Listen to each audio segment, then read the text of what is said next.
பண்ணலாம். வணக்கம். ப்ரொஃபசர் அகாடமியின் சார்பாக உங்களை அன்புடன் வரவேற்கிறோம். இன்னைக்கு டே 21. ஓகேங்களா? வழக்கம் போல தமிழ் தொண்டு. தமிழ் தொண்டுல யார் யாரெல்லாம் வர்றாங்க? பாவலரேறு பெருஞ்சித்திரனார் என தமிழுக்கு தொண்டாற்றியவர்கள் இவரும் ஒருவர். அடுத்து வீரமா முனிவர், தமிழ் மொழியை பற்றி தெரிந்திராத ஒரு நபர். சரிங்களா? அவர் தமிழ் மேல அவ்வளவு ஒரு ஆர்வம் கொண்டவராக இருக்கிறாரு. அவரை பற்றி பார்க்கிறோம். அடுத்து திருக்குறள அவை அஞ்சாமை, பொறுப்பாளர் இருக்கக்கூடிய அவை அஞ்சாமை. ஓகேங்களா? அதை பார்த்தா இன்னைக்கு பார்க்க போறோம். சரி, ஃபர்ஸ்ட் நம்ம பார்க்க போறது பாவலரேறு பெருஞ்சித்திரனார். இவரை பத்தின குறிப்புகள் ரொம்ப ரொம்ப கம்மிப்பா. ஏன்னா இவருக்கு இந்த பாவலரேறு அப்படின்ற பெயரை கொடுத்தவரே தேவனையே பாவாணர் தான். பாவலரேறு அப்படின்ற பெயரை இவருக்கு வழங்கியவர் தேவனையே பாவாணர். ஓகேங்களா? இவரும் கிட்டத்தட்ட நூல்கள் நிறைய எழுதியிருக்காரு. அந்த நூல்கள் எல்லாமே கொஞ்சம் நமக்கு ஈஸியா மைண்ட்ல பதிகிற மாதிரி இருக்கும். நம்ம அன்றாட புழக்க வழக்கத்தில் இருக்கக்கூடிய பழங்கள், காய்கள், கனிகள், அந்த மாதிரி அதை சொல்வதற்கு ஏற்றாற் போல இருக்கக்கூடியதுதான் பாவலரேறு பெருஞ்சித்திரனார் அவர்களுடைய நூல்கள் எல்லாமே இருக்கும். சரிங்களா? சரி, இவரோட இயற்பெயர் துரை மாணிக்கம். ஃபர்ஸ்ட் அந்த இமேஜை வச்சு உங்களுக்கு சொல்லி முடிச்சுறேன், அதுக்கப்புறம் ஸ்லைட்ல பார்க்கலாம். இவரோட இயற்பெயர் துரை மாணிக்கம். அப்பா அம்மா பேரு துரைசாமி மற்றும் குஞ்சம்மாள். துரைசாமி மற்றும் குஞ்சம்மாள். இவர் எந்த ஊரை சேர்ந்தவர்னு பாத்தீங்கன்னா சேலம் மாவட்டத்தில் இருக்கக்கூடிய சமுத்திரம் என்ற ஊரை சேர்ந்தவர். சரிங்களா? சேலம் மாவட்டத்தில் உள்ள சமுத்திரம் என்ற ஊரை சேர்ந்தவர் தான் பாவலரேறு பெருஞ்சித்திரனார். இவருக்கு பாவலரேறு என்ற பட்டத்தை கொடுத்தவர் தேவனைய பாவாணர். நல்லாவே தெரியும். இவர் நடத்திய இதழ்கள் தென்மொழி, தமிழ் சிட்டு மற்றும் தமிழிலம். தமிழ் வாயிலாகவே உள்ளது பாத்தீங்களா? தென்மொழி, தமிழ் சிட்டு மற்றும் தமிழ் நிலம். இத தமிழ் சிட்டு என்று சொல்லக்கூடியது ஒரு சிறுவர் இதழ். தென் தமிழ் என்று சொல்லக்கூடிய தனித்தமிழ் இலக்கியத்தை சார்ந்த இதழ். ஓகேங்களா? தென் தமிழ் தனித்தமிழ் இலக்கியத்தை சார்ந்த இதழ். இவர் நடத்திய இதழ்கள் 3: தென்மொழி, தமிழ் சிட்டு, தமிழ் நிலம். இவருடைய இயற்பெயர் துரை மாணிக்கம். அப்பா பேரு துரைசாமி மற்றும் குஞ்சம்மாள். இவர் சேலம் மாவட்டத்தில் உள்ள சமுத்திரம் என்ற ஊரை சேர்ந்தவர். சரிங்களா? இவருடைய பிறப்பு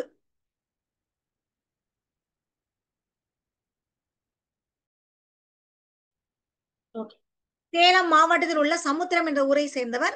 இவருடைய பிறப்பு 1933 இவர் பிறந்திருக்காரு. அதாவது 3வது மாதம். சரிங்களா?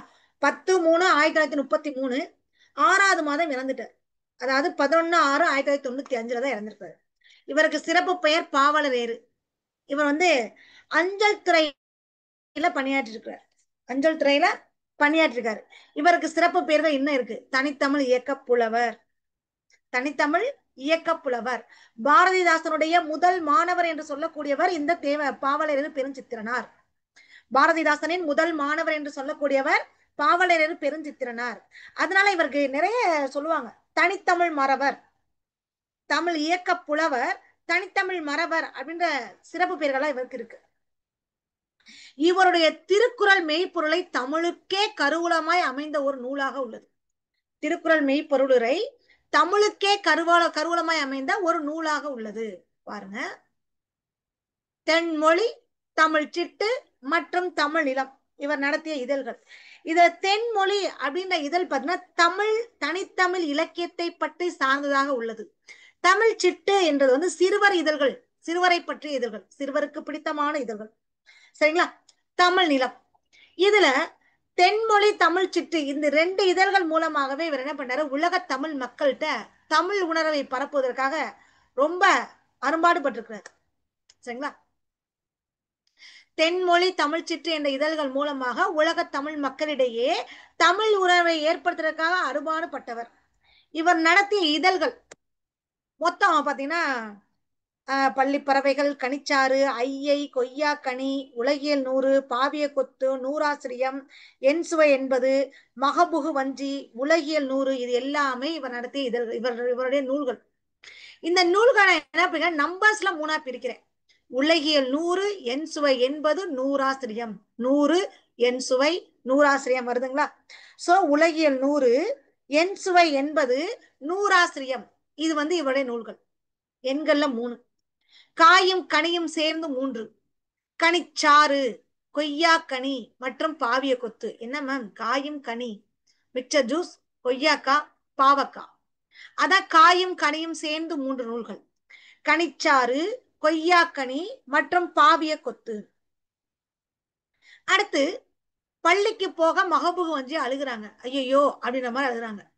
பள்ளி பறவைகள் மகபுகு வஞ்சி ஐயை. ஓகேங்களா? கற்பனை ஊற்று, அதுவும் இவருடைய நூல் தான்.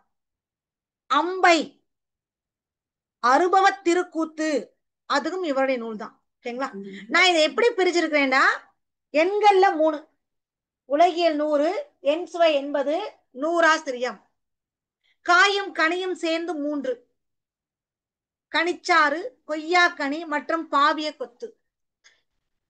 மகபுகு வஞ்சி பள்ளிக்கு போக அழுகுறாங்க, ஐயோ அப்படின்னு சொல்றாங்க. அதான் பள்ளி பறவைகள் மகபுகு வஞ்சி மற்றும் ஐயை. சரி, இவருக்கு பாவலர் என்ற பட்டத்தை சூட்டியவர் தேவனைய பாவாணர். அந்த தேவனைய பாவாணருக்கு எத்தனை சிறப்பு பெயர்கள் இருக்கு? நேற்றைய வகுப்புல எடுத்ததுதான், திரும்ப ஒரு ரீகேப். 174 சிறப்பு பெயர்கள். அது மட்டும் சொல்றேன். இவருக்கு என்னென்ன சிறப்பு பெயர்கள்? தனித்தமிழ் இயக்க புலவர், தனித்தமிழ் இயக்க புலவர், பாரதிதாசனுடைய தலை மாணாக்கர், தனித்தமிழ் மறவர், உலகத்தமிழ் முன்னேற்ற கழகத்தை ஏற்படுத்தியவர் பாவலரேறு பெருஞ்சித்திரனார். ஓகேங்களா? இவருடைய திருக்குறள் மெய்ப்பொருளை தமிழுக்கு கருவூலமாய் அமைந்துள்ளது. இவருடைய நூல்கள் நாட்டுடைமையாக்கப்பட்டுள்ளன. பாவலரேறு பெருஞ்சித்திரனார் நூல்கள் நாட்டுடைமையாக்கப்பட்டிருக்கு. சரிங்களா?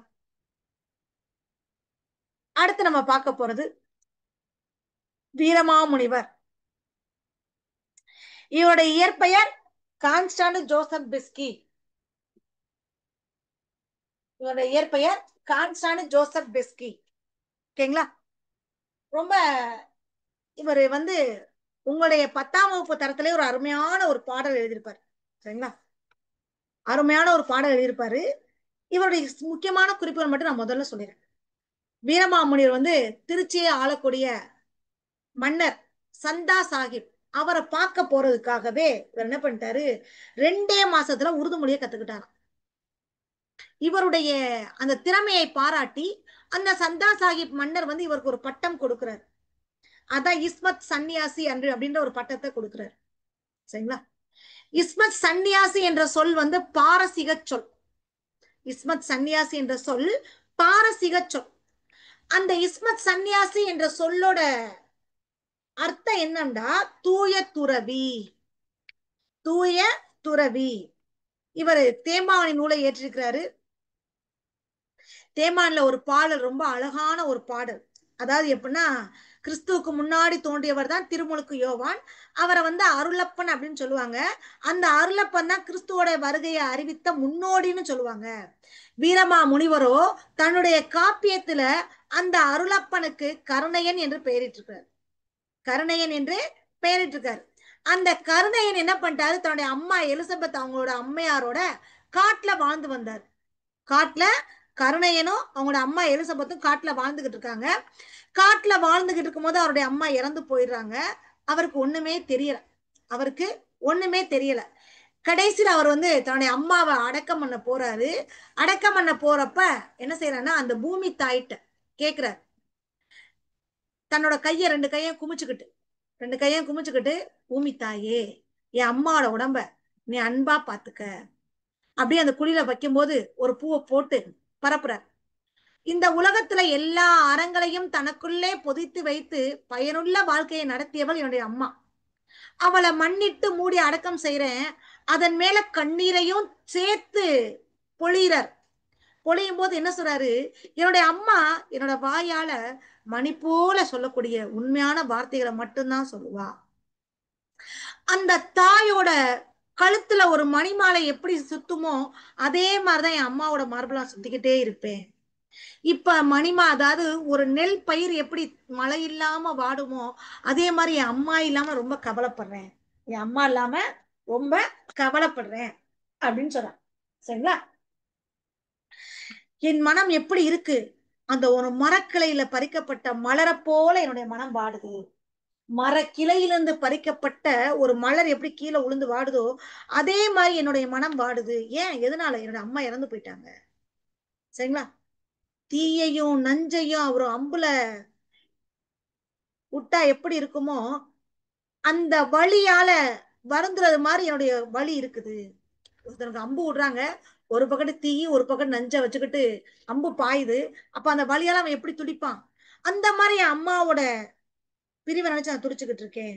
இந்த காட்டுல ரொம்ப கவலைப்பட்டு வாழ்றேன். இந்த நிலத்துல எனக்கு என்னமே தெரியாது. எங்க அம்மா என்னை தனியா விட்டுட்டு போயிட்டாங்கன்னு சொல்லி அழுகுறான். ஏன்னா எனக்கு உயிர் பிழைக்கவும் வழி தெரியாது. எனக்கு சாப்பாடு வாங்கி கொடுத்தது எங்க அம்மா, சாப்பாடு செஞ்சு கொடுத்தது எங்க அம்மா. இந்த காட்டுல கைய பிடிச்சுக்கிட்டே நான் போவேன். காட்டுல நடந்தது எங்க அம்மா, எனக்கு எதுவுமே தெரியாது. இப்படி கொண்டு இருக்கும்போது என்னுடைய அம்மாவுக்கு வந்து நான் என்ன பண்ண முடியும்? என் அம்மா இல்லாம நான் என்ன செய்ய முடியும்?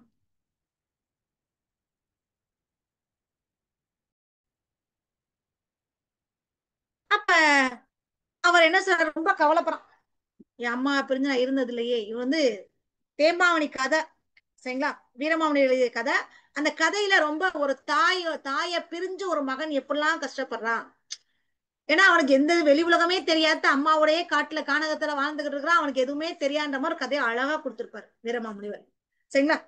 அதனாலதான் இவர் என்ன சொல்லுவாங்க, தமிழ் மொழியை கண்டிராத ஒருவரால் படைக்கப்பட்ட காப்பியமும் தான் இந்த தேம்பாவணி காப்பியம். சரிங்களா? சரி. இப்ப வீரமாமுனிவரை பத்தின குறிப்புகளை பார்க்கிறோம். இவருடைய இயற்பெயர் கான்ஸ்டாண்டு ஜோசப் பெஸ்கி. இவர் இத்தாலி நாட்டை சேர்ந்தவர். இத்தாலி நாட்டை சேர்ந்தவர். இவர் திருக்குறள் லத்தீன் மொழியில மொழிபெயர்த்திருக்காரு. லத்தீன் மொழியில மொழிபெயர்த்திருக்காரு. ஃபர்ஸ்ட் இவருடைய நூல்களை பார்த்துடலாம். வீரமாமுனிவருடைய நூல்கள் என்னென்ன? ஞான உபதேசம், பரமார்த்த குறுகதை, சதுரகராதி. இந்த பரமார்த்த குறுகதை பார்த்தீங்கன்னா தமிழின் முதல் ஏழ நூல் என்று சொல்லப்படுகிறது. தமிழின் முதல் ஏளன நூல் என்று சொல்லப்படுகிறது இவருடைய பரமார்த்த குறுகதை. ஓகேங்களா? கித்தேரி அம்மாள் அம்மானை, ஞான கண்ணாடி, இது எல்லாமே இவர் எழுதின நூல்கள். சரி, இவர் உரைநடை நூல்கள் எழுதியிருக்காரா? ஆமா, எழுதியிருக்கிறாரு. வேதியர் ஒழுக்கம் மற்றும் வேத விளக்கம். வேதியர் ஒழுக்கம் மற்றும் வேத விளக்கம்.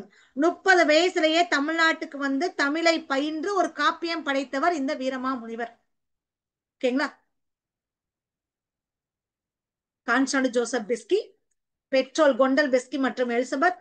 உங்க ஊர் இத்தாலி நாட்டை சேர்ந்தவர். 1680 டு 1747. சரிங்களா? இவர் இயற்றிய நூல்கள் ஞான உபதேசம், பரமார்த்த குருகதை. இந்த பரமார்த்த குருகதை தமிழின் முதல் ஏழ நூல் என்று அழைக்கப்படுகிறது. தமிழின் முதல் ஏளன நூல். சதுரகராதி, தமிழின் முதல் அகராதி என்று சொல்லப்படக்கூடியது இந்த சதுரகராதி. ஏன்னா இந்த சதுரகராதியில பெயர், பொருள், தொடை, தொகை என்று 4 பிரிவுகள் இருக்கு.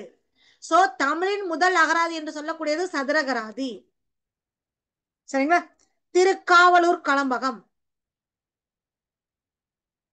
கருணாம்பா பதிகம், கித்தேரி அம்மாள் அம்மானை, ஞான கண்ணாடி. சரிங்களா? திருக்குறள்ல அறத்துப்பால் பொருட்பால் ரெண்டையுமே வீரமாமுனிவர் லத்தீன் மொழியில மொழிபெயர்த்திருப்பாரு. சரிங்களா? களம்பகம் அம்பானை சிற்றிலக்கியங்களை ஏற்றிருக்காருப்பா. களம்பகம் அம்மானை முதலிய சிற்றிலக்கியங்களை இவர் ஏற்றிருக்கிறாரு. சரிங்களா? அடுத்து இவர் எழுதிய உரைநடை நூல்கள் என்று சொல்லக்கூடியது வேதியர் ஒழுக்கம் மற்றும் வேத விளக்கம். இவர் எழுதிய உரைநடை நூல்கள் வேதியர் ஒழுக்கம் மற்றும் வேத விளக்கம். 30 வயதிலேயே தமிழகத்துக்கு வந்து தமிழை பயின்று காப்பியம் படைத்தவர் வீரமாமுனிவர். இவரை உரைநடை இலக்கிய முன்னோடின்னு சொல்றாங்க, செந்தமிழ் தேசிகன் என்றும் சொல்றாங்க. இவர் சிறப்பு பெயர்கள் பாருங்க, உரைநடை இலக்கிய முன்னோடி மற்றும் செந்தமிழ் தேசிகன். பாருங்களேன், தேம்பாவணியோ காவலூர் களம்பகம் கதம்ப மாலையாக காட்சியளிக்குது. தேம்பாவணி, காவலூர் களம்பகம் ரெண்டுமே கதம்ப மாலையாக காட்சியளிக்குது. தொன்னூல் விளக்கம், குட்டி தொல்காப்பியம் என்று சொல்லக்கூடிய தொன்னூல் விளக்கம் பொன்னூலாக இறங்குகின்றது. சதுரகராதியோ முத்தாரமாக மிளிர்கின்றது. வீரமா முனிவரோ தமிழ் முனிவர்கள் ஒருவராக இருக்கிறார். இதை சொன்னவர் யாரு? இவரை பார்க்கும் போதே தெரியும். இவரை பார்க்கும் போதே தெரியும். இவர்தான் சொல்லின் செல்வர் என்று சொல்லக்கூடிய ராபி சேது பிள்ளை. ஓகேங்களா? தமிழ் இன்பம் என்ற நூலுக்காக சாகித்ய அகாடமி விருதை பெற்றவர் ராபி சேது பிள்ளை. இவர் சொன்ன கூற்று பாருங்க, தேம்பாவணி காவலூர் கலம்பகம் இரண்டுமே கதம்ப மாலையாக காட்சியளிக்கிறது, தொன்னூல் பொன்னூலாக விளங்குகிறது, சதுரகராதி முத்தாரமாக மிளர்கின்றது, வீரமா முனிவரோ தமிழ் முனிவர்களில் ஒருவராக விளங்குகின்றார். வீரமா முனிவரோ தமிழ் முனிவர்களில் ஒருவராக விளங்குகின்றார். ஓகேங்களா? கான்ஸ்டாண்ட் ஜோசப் பெஸ்கி, இதுல கான்ஸ்டாண்ட் அப்படின்ற சொல்லுக்கு அஞ்சாமை என்று பொருள். அதனாலதான் இவர் என்ன பண்ணிட்டாரு, வீரமா முனிவர் தன்னுடைய பேர், அந்த கான்ஸ்டாண்ட் அப்படின்ற தன்னுடைய பெயரை தைரியநாத சுவாமின்னு மாத்திக்கிட்டார். சரிங்களா? திரும்ப தமிழ் சான்றோர்கள் இவரை வீரமா முனிவர் என்று அழைச்சிருக்காங்க. தமிழ் சான்றோர்கள் வீரமா முனிவர் என்று இவரை அழைச்சிருக்காங்க. ஓகேங்களா? திருக்குறளுடைய அறத்துப்பால் பொருட்பால் ரெண்டையுமே வீரமா முனிவர் லத்தீன் மொழியில் மொழிபெயர்த்தார். திருக்குறளுடைய அறத்துப்பால் பொருட்பால் இரண்டையும் வீரமா முனிவர் லத்தீன் மொழியில் மொழிபெயர்த்தார். சரிங்களா? சரி,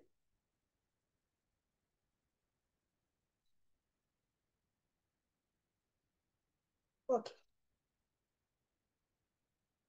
மதுரை தமிழ்ச் சங்கம் வீரமா முனிவருக்கு தைரியநாதர் என்ற பட்டத்தை வழங்குச்சு. இவருக்கு கான்சாண்டா அப்படின்ற சொல்லுக்கு என்ன அர்த்தம்னா அஞ்சாமை என்று அர்த்தம். அதனால மதுரை தமிழ்ச் சங்கம் வீரமா முனிவருக்கு தைரியநாதர் என்ற பட்டத்தை வழங்கியிருக்கு. ஓகேங்களா? 1710 தமிழ்நாட்டுக்கு வந்து 37 ஆண்டுகள் இவர் தமிழ் பணியாற்றிருக்காரு.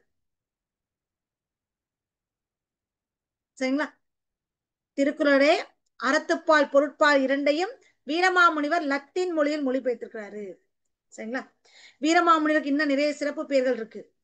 தமிழ் அகராதியின் தந்தை வீரமாமுனிவர் தான். சரிங்களா? தமிழ் அகராதியின் தந்தை என்று சொல்லக்கூடியவர் வீரமாமுனிவர். பாருங்க, திருச்சி சந்தா சாகிட்ட ஒரு திவானாக பணிபுரிஞ்சிருக்கிறாரு. தொன்னூல் விளக்கம், சரிங்களா, ஒரு 5 இலக்க நூல். இத கொட்டி தொல்காப்பியம் என்று சொல்றாங்க. இந்த தொன்னூல் விளக்கத்தை குட்டி தொல்காப்பியம் என்று சொல்றாங்க. குட்டி திருக்குறள் என்று சொல்லக்கூடிய நம்ம முன்றைய வகுப்புலயே பார்த்தோம். சரிங்களா? குட்டி திருக்குறள் என்று சொல்லக்கூடியது நாலடியார், முந்தைய வகுப்புல பார்த்தோம். குட்டி தொல்காப்பியம் என்று சொல்லக்கூடியது தொன்னூல் விளக்கம். ஏன்னா இந்த தொன்னூல் விளக்கத்துல எழுத்துக்களோட வடிவம் அமைந்த ஒரு நூற்பாக்கள் இருக்கு. வீரமாமுனிவர் தமிழ் அகராதியின் தந்தை என்று அழைக்கப்படுகிறார். இவருடைய பரமார்த்த குரு கதை தமிழின் முதல் 7 நூல் என்று அழைக்கப்படுகிறது. தமிழின் முதல் அகராதி என்று சொல்லக்கூடியது சதுரகராதி. இதுல தொடை, பெயர், தொகை, பொருள் என்ற 4 பிரிவுகள் இருக்கு. சரிங்களா? தொடை, பெயர், தொகை, பொருள் என்று சொல்லக்கூடிய 4 பிரிவுகள் இருக்கு. சரி, இப்ப வீரமாமுனிவரை பத்தின குறிப்புகள் அப்படின்னு பாத்தீங்கன்னா முக்கியமான பாயிண்ட் என்ன? ஃபர்ஸ்ட் பாயிண்ட் அதான் ஞாபகம் வச்சுக்கோங்க. ஃபர்ஸ்ட் பாயிண்ட், உரைநடை இலக்கியத்தின் முன்னோடி என்று அழைக்கப்படுபவர் யார்? வீரமாமுனிவர். ஓகேங்களா? உரைநடை இலக்கியத்தின் முன்னோடி என்று அழைக்கப்படுபவர் வீரமாமுனிவர். கான்சாண்டி என்ற சொல்லின் பொருள் என்னது? அஞ்சாமை. அதனால வீரமாமுனிவர் தன்னுடைய பெயரை தைரியநாத சுவாமின்னு மாத்திக்கிட்டார். சரிங்களா? தமிழ் சான்றோர்கள் இவரை வீரமா முனிவர் என்று அழைச்சாங்க. தமிழ் சான்றோர்கள் இவரை வீரமா முனிவர் என்று அழைச்சாங்க. ஓகேங்களா? இவர் 1747 தான் இருந்தார். எந்த இடம்னா அம்பலக்காடு. அம்பலக்காடு என்ற இடத்துல இயற்கை எழுதினார். வீரமாமுனிவரை பத்தின குறிப்புகள், இம்பார்ட்டன்ட் குறிப்புகள் 5. தமிழ் முதல் அகராதி என்று சொல்லக்கூடியது சதுரகராதி. சரிங்களா? குட்டி தொல்காப்பியம் என்று சொல்லக்கூடியது தொன்னூல் இலக்கண விளக்கம். ஓகேங்களா? அடுத்து தமிழின் முதல் 7 நூல் என்று சொல்லக்கூடியது பரமார்த்த குறுகதை. பரமார்த்த குறுகதை. ஓகேங்களா? தமிழ் அகராதியின் தந்தை என்ற பெயரால் அழைக்கப்படுபவர் யார்? வீரமா முனிவர். செந்தமிழ் தேசிகன் என்ற பெயரால் அழைக்கப்படுபவர் யார்? வீரமா முனிவர். ஓகேங்களா? சரி, நம்ம அடுத்து பார்க்க போறது திருக்குறள். திருக்குறள்ல அவை அஞ்சாமை. அவை அஞ்சாமை என்னப்பா? அதாவது அவை அஞ்சாமை என்று சொல்ல, அவை என்பது இங்க சபை. சரிங்களா? சபை. அந்த சபையில நம்ம எப்படி இருக்கணும் அதை பத்தா முக்கியமா சொன்னாங்க. ஓகேங்களா? அவை அஞ்சாமை ஒண்ணுமே இல்ல, ரொம்ப ரொம்ப ஈஸியான குறள். வகையறிந்து வல்லவை வாய் சோரார் வாய் சோரார் என்றால் வாய் தவறையும் கூட தவறான வார்த்தைகளை பேசாதவர். சொல்லின் தொகை அறிந்து தூய்மையவர். வகையறிந்து வல்லவை வாய் சோரார் சொல்லின் தொகை அறிந்து தூய்மையவர். என்ன சொல்றாங்க? அதாவது ஒருத்தர் சொற்களை வகை அறிந்து சபையில இருக்கும்போது, சரிங்களா, அவங்களுடைய வாய் தவறி கூட பிழையான சொற்களை பேச மாட்டாங்க. பிழையான சொற்களை பேச மாட்டாங்க. அவையில் இருக்கக்கூடிய மக்களை பற்றியும் அவங்களுக்கு என்ன தேவை, சரிங்களா, என்ன தேவை அதற்கு ஏற்றாற் போல அந்த அவையில பேசி பழக்கம் தன்மையுடையவராக இருப்பாங்க. வகையறிந்து வல்லவை வாய் சோரார் சொல்லின் தொகையறிந்து தூய்மை அவர். சொற்களை அளவறிந்து உரைத்திடும் தூயவர்கள் அவையில் இருப்போரின் வகையறியும் ஆற்றல் உடையவராக இருந்தாலும் பிழை நேருமாறு பேச மாட்டாங்க. அதான் என்ன சொல்றாங்க? வாய் சோரார்.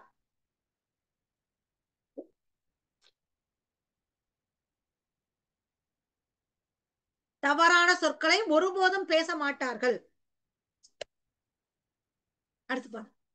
கற்றாருள் கற்றார் எனப்படுபவர் கற்றார் முன் கற்ற செலச் சொல்லுவார். என்ன சொல்றாங்க? கற்றவர்களிலேயே சிறந்த கற்றவராக உணரக்கூடியவர், சரிங்களா, கற்றவர்களையே கற்றவராக உணரக்கூடியவர் அந்த கற்றறிந்த சான்றோர்கள் முன்னிலையில் தைரியமாக தெளிவாக விளங்கும்படி கூறணும். அதாவது இப்ப நிறைய ஒரு சான்றோர்கள் இருக்காங்க. இதுக்கு உதாரணமா பாத்தீங்கன்னா செய்குத்தம்பி பாடலர் சொல்லலாம். சதாவதானி பட்டம் வாங்கியிருக்கார் இல்லையா, அவர் அறிஞர் இந்த சான்றோர் முன்னிலையில, சரிங்களா, 100 வகையான இதை பாடுவார் இல்லையா, மார்ச் 1907 செய்குத்தம்பி பாவலர். அவரை பத்தின குறிப்புகள் நான் சொல்லியிருக்கேன், சரிங்களா. ரொம்ப அருமையா சொல்லுவார் இல்லையா. அந்த மாதிரி கற்றாருள் கற்றார் எனப்படுபவர் கற்றார் முன் கற்ற செலச் சொல்லுவார். கற்றார் முன் கற்ற செலச் சொல்லுவார். சபையறிந்த சான்றோர்கள் முன்னிலையில தன்னை கற்றவன், கல்வியை கற்றவன் அவங்க முன்னாடி அவங்க மனசுல பதியும்படி சொல்லணும். அவங்க மனசுல பதியும்படி சொல்லணும், சரிங்களா. அதான் இங்க சொல்றாங்க. கற்றவர்கள் எல்லாமே கற்றராக உணரக்கூடியவர் அவங்க முன்னாடி தைரியமாக தெளிவாக இருக்கக்கூடிய சொற்களை சொல்லணும். அதாவது கல்வி கற்ற சான்றோர்கள் தங்களுடைய கருத்துக்களை, இப்ப என் முன்னாடி நிறைய சான்றோர்கள் இருக்காங்க, சரிங்களா, நிறைய சான்றோர்கள் இருக்காங்க. நான் ஒரு கல்வியை எடுத்துரைக்கிறேன். இப்ப உங்களுக்கு நான் சொல்றேன்னா நீங்க டிஎன்பிஎஸ்சி எக்ஸாமுக்கு எக்ஸாம் பாயிண்ட் ஆஃப் வியூல படிக்கிறீங்க, உங்களுக்கு புரியுற மாதிரி சொல்றேன். ஆனா ஏகப்பட்ட பேர் தமிழ் முடிச்சிருப்பாங்களே அறிஞர்கள், அவங்க முன்னாடி நான் சொல்லும் போது இதுல தெளிவா இருந்தா மட்டும் நான் சொல்ல முடியும். அவங்க நான் சொல்லக்கூடிய வார்த்தைகளை புரிஞ்சு அவங்களுக்கு இதுல கருத்து இருக்கு, இவங்க சொல்றதுல கருத்து இருக்குன்னு அவங்க மகிழும்படி நான் சொல்லணும். கற்ற சான்றோர்களோ தங்க என்னுடைய கருத்துக்களை விரும்பி கேட்கும் அளவுக்கு தெளிவாக இருக்கணும். அவங்க விரும்பி கேட்கணும். சும்மா நான் பாட்டுக்கு போய் அவங்க முன்னிலையில போய் நான் சொல்றது தவறு. அவங்க விரும்பி கேட்கணும். நான் சொல்லக்கூடிய விஷயத்த அவங்க விரும்பி கேட்கணும். அப்படிப்பட்ட ஒரு கருத்தை மட்டும்தான் நம்ம அவையில சொல்லணும். அவையில சொல்லணும். கற்றவரின் முன் தாம் கற்றவற்றை அவருடைய மனதில் பதியுமாறு சொல்ல வல்லவர் கற்றவர் எல்லாரினும் மேலானவராக மதித்து சொல்லப்படுவார். சரிங்களா, நான் சொன்னேன் இல்லையா, செய்குத்தம்பி பாவலர் அவரு சென்னை விக்டோரியா அரங்கத்துல அறிஞர்கள் பல முன்னாடி 100 செயல்களை ஒரே நேரத்துல செஞ்சு முடிப்பாரு. அதனால அந்த அறிஞர்கள் என்ன பண்ணுவாங்க, இவருக்கு சதாவதானி அப்படி பட்டத்தை கொடுப்பாங்க. சதாவதானி என்ற பட்டத்தை இவர் கொடுப்பாங்க, சரிங்களா. இவர் மாதிரி இருக்கணும், இவர் மாதிரி இருக்கணும். அடுத்து பாருங்க. பகையகத்து சாவார் எளியர் அரியர் அவையகத்து அஞ்சாதவர். பகையகத்து சாவார் எளியர் அரியர் அவையகத்து அஞ்சாதவர். அவைக்கு பயப்படாம பேசுறது என்பது சாதாரண விஷயம் இல்ல. போர்க்களத்துல நிறைய பேர் போவாங்க சாவாங்க, அது பெரியது, சரிங்களா. போர்க்களத்துக்கு எல்லாருமே போவாங்க, எத்தனையோ லட்சம் பேர் போவாங்க வருவாங்க, சரிங்களா. ஆனா இங்க எப்படி இருக்குது, இது உங்களுக்கே உண்டான ஒரு வினா, ஒரு திருக்குறள். எத்தனை லட்சம் பேர் தேர்வு எழுதுறாங்க, எத்தனை லட்சம் பேரு தேர்வு எழுதுறாங்க. இந்த வருஷம் நான் இந்த இடத்த பிடிக்கணும்ன்றதுக்காக ஒரு விடா முயற்சி நீ படிக்கிற பாத்தீங்களா, பயப்படாம போய் எழுதணும், பயப்படாம போய் தேர்வு எழுதணும். அதனாலதான் பகையகத்து சாவார் எளியர் அரியர் அவையகத்து அஞ்சாதவர். அமர்க்களத்துல சாவுக்கும் அஞ்சாமல் போரிடுவது பலருக்கும் எளிதான செயல். ஆனா அறிவுடையம் நிறைந்த அவைக்களத்துல அஞ்சாமல் பேசக்கூடியவங்க சிலர் தான் இருப்பாங்க. அஞ்சாமல் பேசக்கூடியவங்க சிலர் தான் இருப்பாங்க. ஓகேங்களா? கற்றார் முன் கற்ற செல சொல்லி தாம் கற்ற மிக்காருள் மிக்க குழல். என்ன சொல்றாங்க? கற்றறிந்த சான்றுகள் இருந்த அவையில நம்ம கத்துக்கிட்டத சொல்றோம். சொல்றோம். ரெண்டு வகை இருக்கு. ஒண்ணு, சான்றோர்கள் முன்னிலையில நீ கற்ற கல்வியை பற்றி எடுத்துரைத்து விவாதிக்கிற.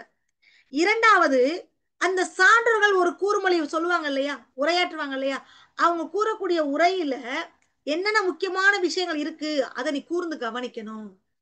அதான் சொல்றாங்க, கற்றறிந்தவர்கள் நிறைந்த அவையில் தாம் கற்றுக்கொண்டதை கூற வேண்டும்.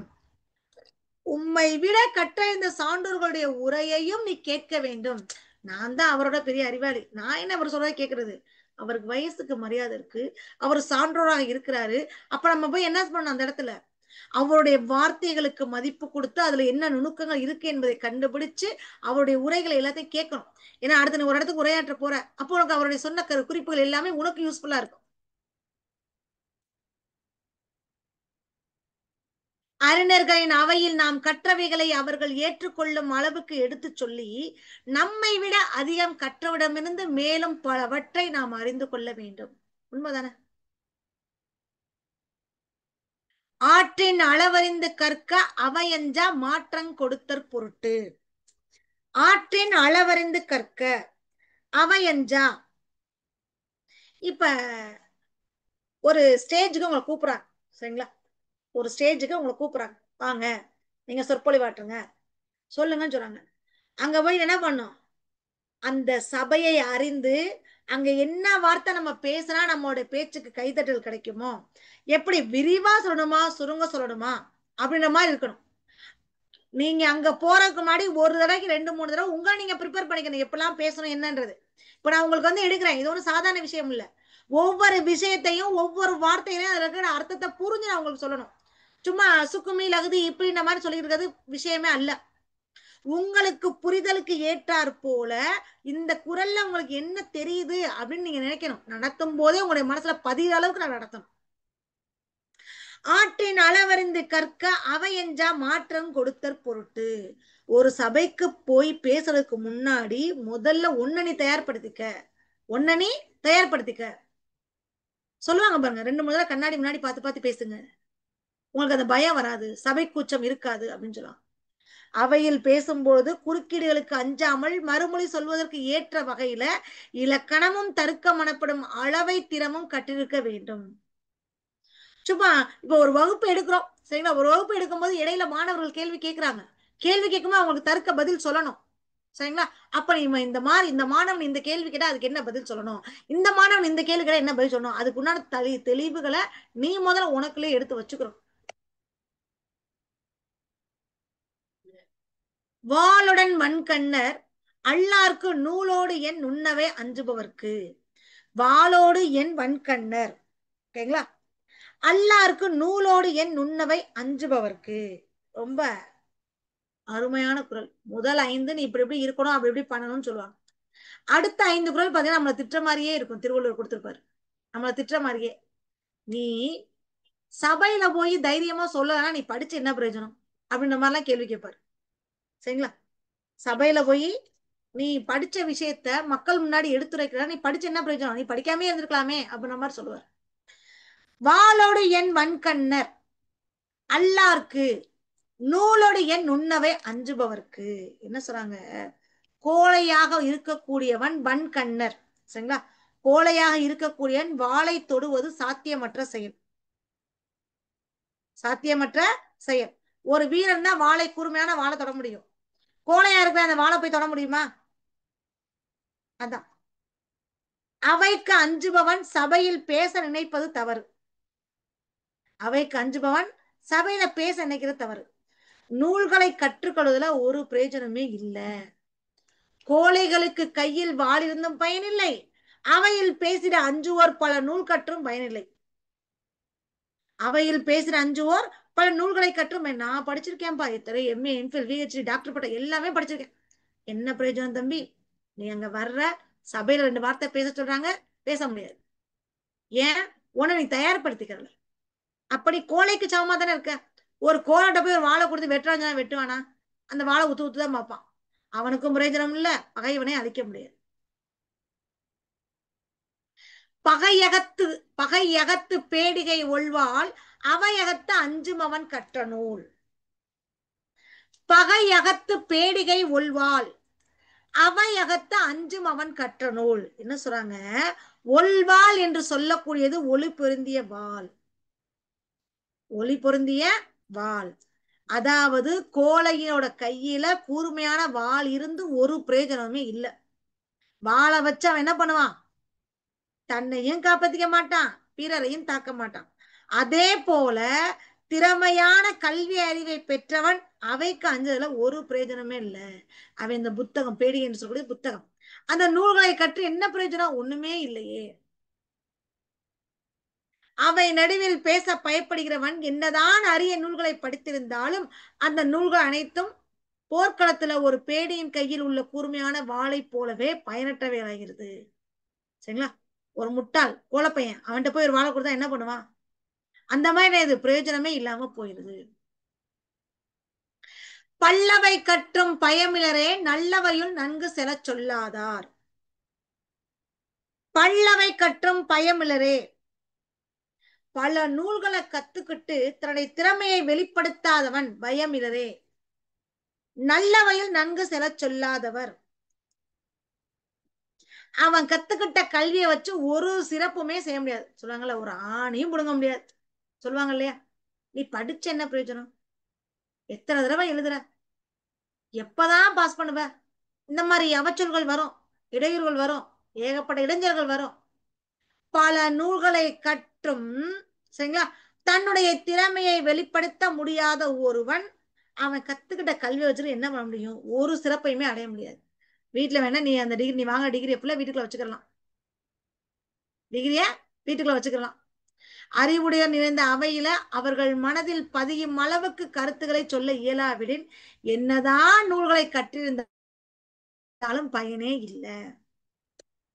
கல்லாதவரின் கடை என்ப கற்றறிந்தும் நல்லார் அவை அஞ்சுவார்.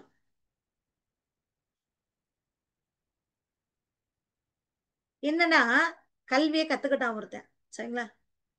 இவன் தன்னோட திறமையை வெளிப்படுத்த முடியாம இருக்கான். அப்ப யாருக்கு இவன் ஒப்பா இருக்கான்? கல்வி இல்லாத முட்டாளுக்கு ஒப்பா இருக்கான். சரிங்களா? என்ன சொல்றாங்க? நல்ல முறையில் கல்வியை கற்றவன் அவன் கற்ற கல்வியை வெளிப்படுத்தாமல் இருக்கிறான். அப்படி வெளிப்படுத்தாம இருக்க எப்படி இருக்குது? கல்லாதவனுக்கு அவன் சமையாகிறான். கல்லாதவனுக்கு அவன் சமமாகிறான். கல்லாதவரின் கடை என்ப கற்றறிந்தும், கல்லாதவரின் கடை என்ப கற்றறிந்தும் நல்லார் அவை அஞ்சுவார். கற்றறிந்த நல்லவர் ஒருவர் கள்ள விஷயங்களை, கற்றுக்கொண்ட விஷயங்களை வெளிப்படுத்தாம இருக்கிறது கல்லாதவரோட ஒப்பிட்டு போறாரு.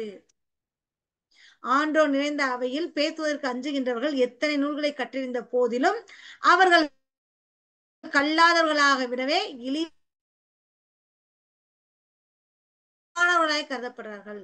சரிங்களா? அவங்களோட மோசமா கருதப்படுறாங்க. உளர் எனினும் எல்லாரோடு ஒப்பர், உளர் எனினும் எல்லாரோடு ஒப்பர் களனஞ்சி கற்ற செல சொல்லாதார். களனஞ்சி கற்ற செல சொல்லாதார். சரி, என்ன சொல்றாங்க?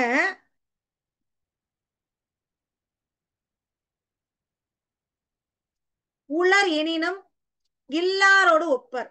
அறிவு இருந்தும் சரிங்களா அவங்க இல்லாதவங்க ஒப்பிடப்படுறது எப்படி இருக்காங்க? அவங்க உயிரோட இருந்து வாழ்றதுக்கு அர்த்தமே இல்லை. உயிரோட இருந்தோம் வாழ்றதுக்கு அர்த்தமே இல்லை. படித்த படிப்பின் மூலமாக தன்னுடைய திறமையை வெளிப்படுத்தாமல் இருப்பவன் உயிரோடு இருந்தாலும் அவன் உயிரற்றவனைப் போலவே கருதப்படுகிறான். தாம் கற்பவர் கற்றவைகளை கேட்போரை கவரும் வண்ணம் கூற இயலாமல் அவைக்கு அஞ்சுபவன் உயிரோடு இருந்தாலும் கூட இறந்தவருக்கு சமமானவராகவே கருதப்படுறார். இப்ப முதல் 5 குறள் அவையிருந்து பேசு, தெளிவா பேசு, அப்படி எப்படின்றாங்க. அடுத்த 6வதுல இருந்து 10வது குறள் வரை எப்படி இருக்குது? திட்டர். சரிங்களா? முதல் குறள் என்ன சொல்றது? கத்துக்கிட்டவங்க இந்த சபையில பிழை இல்லாம பேசணும், தூய்மையான அறிவே உடையவராக இருக்கணும், கற்றோர் இந்த சபையில பேசும்போது நம்முடைய பேச்சு தெளிவா இருக்கிற மாதிரி இருக்கணும்னு சொன்னார். ரெண்டாவது குறள். மூணாவது, அவைக்கு அஞ்சாம பேசுறது எளிதான விஷயம் அல்ல. போர்க்களத்துல நிறைய பேர் வருவாங்க போவாங்க, எத்தனை லட்சம் பேர் தேர்வு எழுதுறாங்க. அப்ப அதுக்கு மேல நம்ம பயம் இல்லாம தேர்வு எழுதணும். நாலாவது குறள், தமக்கு முன்னாடி சென்ற சீனியர் இருக்காங்களே அவங்க கிட்ட எல்லாம் போயிட்டு ஆலோசனை கேட்கணும். நான் இப்படிலாம் நீங்க எப்படி பாஸ் பண்ணீங்க அப்படிலாம் கேட்கணும். சரிங்களா? இது உண்மையிலேயே உங்களுக்கு உண்டான குறள். எப்படி பாஸ் பண்ணீங்க, எனக்கு ஏதாவது டிப்ஸ் கொடுங்க அப்படின்னு சொல்லி கேட்கணும். சரிங்களா? அடுத்து, நீ எழுதக்கூடிய பரீட்சை பயம் இல்லாம தேர்வு எழுது, உன்னால முடியும் அப்படின்னு தயார்படுத்திக்கிறேன். அடுத்து, நீ நல்லா படிச்சுட்ட, நல்லா படிச்சுட்ட, அடுத்து 6ல இருந்து 10 வரையும் எப்படி தெரியுமா இருக்க, டிஎன்பிசி சம்பந்தமாவே சொல்றேன். நல்லா படிச்சுட்ட, அதை போய் நீ அந்த பாடத்துல போய் எக்ஸாம்ல போய் எக்ஸிக்யூட் பண்ண மாட்டேன். நல்லா படிச்சேன் எப்ப, ஒரு மாசத்துக்கு முன்னாடி படிச்சுட்டேன். அதை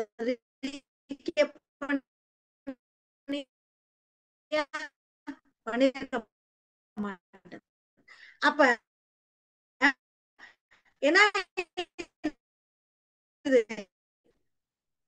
எப்படிதான் உடனே ஒரு பிரயோஜனம் வாங்கடா, எத்தனை பேர் எத்தனை லட்சம் பேர் பதிஞ்சிருக்கீங்க, பரவாயில்ல, நான் வருவேன், நான் வருவேன், முதலா வருவேன், ஸ்டேட்ல 2வது வருவேன், ஸ்டேட்லயே 3வது வருவேன். அந்த அளவுக்கு நீ படிச்சிருக்கணும். படிச்சிருக்கேன்னு கடமைக்கு சொல்லக்கூடாது. சரிங்களா? படிக்கணும். படிச்சுக்கிட்டே இருந்தா தான் நீ இதை அடையக்கூடிய இலக்கை கண்டிப்பா அடைய முடியும். ஓகேங்களா? சரி, இன்றைய வகுப்புல நம்ம என்னென்ன பார்த்தோம் அப்படின்னு பாத்தீங்கன்னா, தமிழ் தொன்னில வீரமாமுனிவரை பார்த்தோம், பாவலரர் பெருஞ்சித்திரனார் பார்த்தோம். சரிங்களா? பாவலரர் பெருஞ்சித்திரனார். பாவலரர் பெருஞ்சித்திரனார் அவர்களுடைய முக்கியமான கருத்துக்கள் 5 தான். நூல்கள் 9. ஓகேங்களா? நூல்கள் 9. அதுல தெரியும், காயும் கனியும் 3, எண்கள்ல 3, உலகியல் 100, என் சுவை என்பது நூறாசிரியம், கனிச்சாறு, கொய்யா கனி, பாவிய கொத்து, பள்ளிப்பறவையில் மகபூபஞ்சி ஐயே. இந்த பாவலரேறு பெருஞ்சித்தனார் பாரதிதாசனுடைய தலை மாணவன், பாரதிதாசனுடைய தலை மாணவன் என்று சொல்லப்படுகிறார். பாவலரேறு பெருஞ்சித்தனார் பாரதிதாசனின் தலை மாணவன்.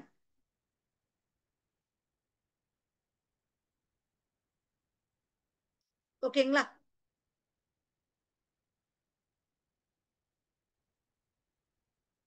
சரி, இன்றைய வகுப்பு நம்ம பார்த்தது பாத்தீங்கன்னா பாவலரேறு பெருஞ்சித்திரனார்.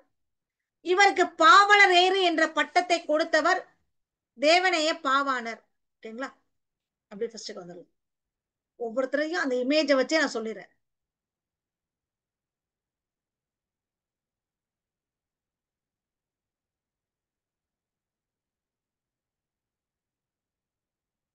பாவலரேறு என்ற பட்டத்தை கொடுத்தவர் தேவனைய பாவாணர்.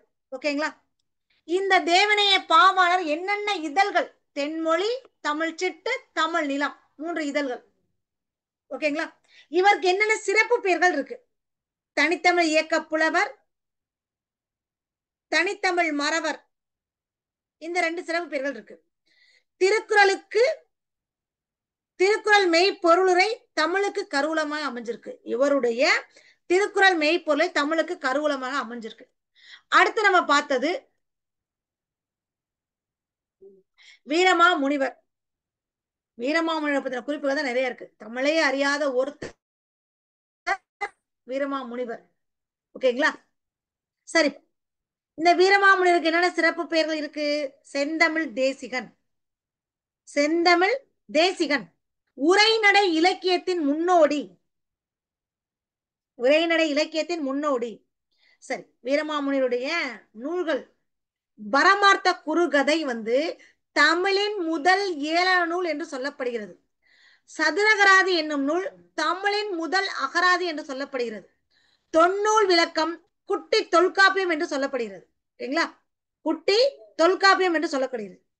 அடுத்து, இவர் திருக்குறள் இருக்கக்கூடிய அறத்துப்பால் பொருட்பால் 2யுமே லத்தீன் மொழியில் மொழிபெயர்த்திருக்கிறாரு. இதுதான் இம்பார்ட்டன்ட். ஓகேங்களா? கான்ஸ்டாண்டு அப்படின்ற இத்தாலிய சொல்லுக்கு அஞ்சாமை என்று பொருள். அதனாலதான் இவர் தைரியநாத சுவாமின்னு தன்னை மாத்திக்கிட்டாரு. தமிழ் சான்றோர்கள் இவருக்கு வீரமா முனிவர் என்ற பட்டத்தை கொடுத்தாங்க.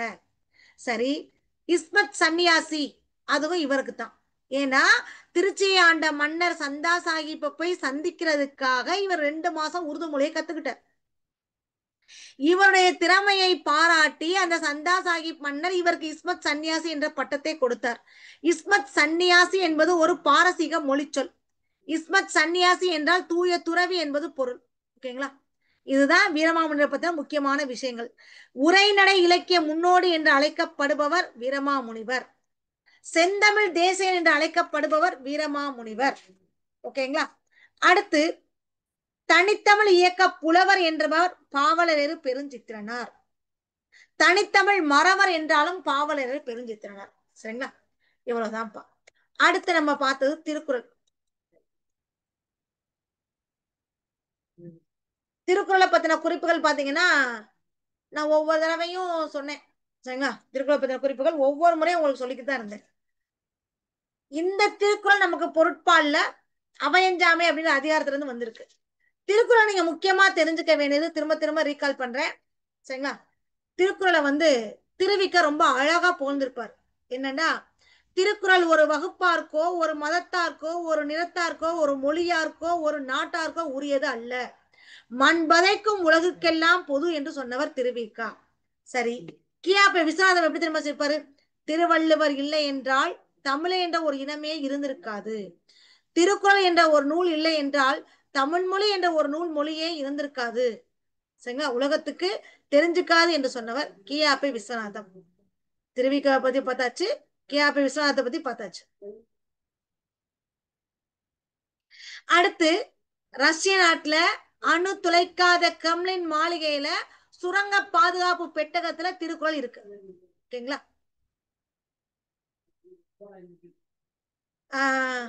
விக்டோரியா மகாராணியார் காலையில் தூங்கி எந்திரிச்சோன கண் விழிச்சோன பார்க்கக்கூடிய நூல் இந்த திருக்குறள் தான். சரிங்களா? இந்த திருக்குறள் தான். விக்டோரியா மகாராணியார் தூங்கி எந்திரிச்சோனையே படிக்கிறது இந்த திருக்குறள் தான். ஓகேங்களா? சரி, ஓகே. ரீகால் பண்ணிட்டே இருங்க, ஞாபகம் வச்சுக்கோங்க. நாட்கள் இன்னும் 9 நாட்கள் தான் இருக்கு. சரிங்களா? அந்த நாட்களுக்கு ஏற்றாற்போ நீங்க உங்களை பாத்துக்கிறோம். ரெஃபரன்ஸ் தான். இதுல என்ன இருக்கு, அதுல என்ன இருக்கு, முக்கியமானது சிறப்பு பெயர்கள் என்ன, ஆண்டு என்ன. சரிங்களா? இது எல்லாமே ரொம்ப ரொம்ப முக்கியம். அது கொஞ்சம் நல்லா பாத்துக்கோங்க. சரிங்களா? டாக்டர் க்ரௌல் ரொம்ப அழகா சொல்லியிருப்பாரு தெரியுமா? இது ப்ரீவியஸ் இயர்ல ஒரு கொஸ்டின் கேட்டிருந்தாங்க. தமிழ் மொழியோ அழகான சித்திர வேலைப்பாடு அமைந்த வெள்ளித்தட்டு, திருக்குறள் அதில் வைக்கப்பட்டுள்ள தங்க ஆப்பிள். இதை சொன்னவர் டாக்டர் க்ரௌல். சரிங்களா? தமிழ் என்னை ஈர்த்தது, குரலோ என்னை இழுத்தது, இதையும் சொன்னவர் டாக்டர் க்ரௌல். சரிங்களா? திருக்குறள் பத்தின முக்கியமான குறிப்புகள் இதுதான். மீண்டும் நாளை வகுப்புல சந்திப்போம். இன்னைக்கு நடத்தின கிளாஸோட டெஸ்ட் லிங்க் டிரைவ்ல இருக்கு. டெஸ்ட் அட்டன் பண்ணுங்க. டெஸ்ட் அட்டன் பண்ணிட்டே இருங்க. அப்பதான் உங்க அந்த பயம் இல்லாம இருக்கும். எங்கெங்கெல்லாம் டெஸ்ட் பேஜ் போடுறாங்களோ அங்கெங்கெல்லாம் டெஸ்ட் அடிச்சுக்கிட்டே இருங்க. ரொம்ப ரொம்ப ஈஸியா இருக்கும். சரிங்களா? ரொம்ப ஈஸி. உங்களால கண்டிப்பா மோர் தென் 95 கண்டிப்பா எடுக்க முடியும். ஓகேங்களா? லாஸ்ட் 3 days நீங்க நல்லா வெயிட் பண்ணிட்டே இருங்க.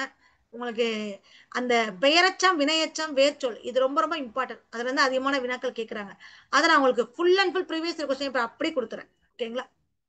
Thank you, thank you all.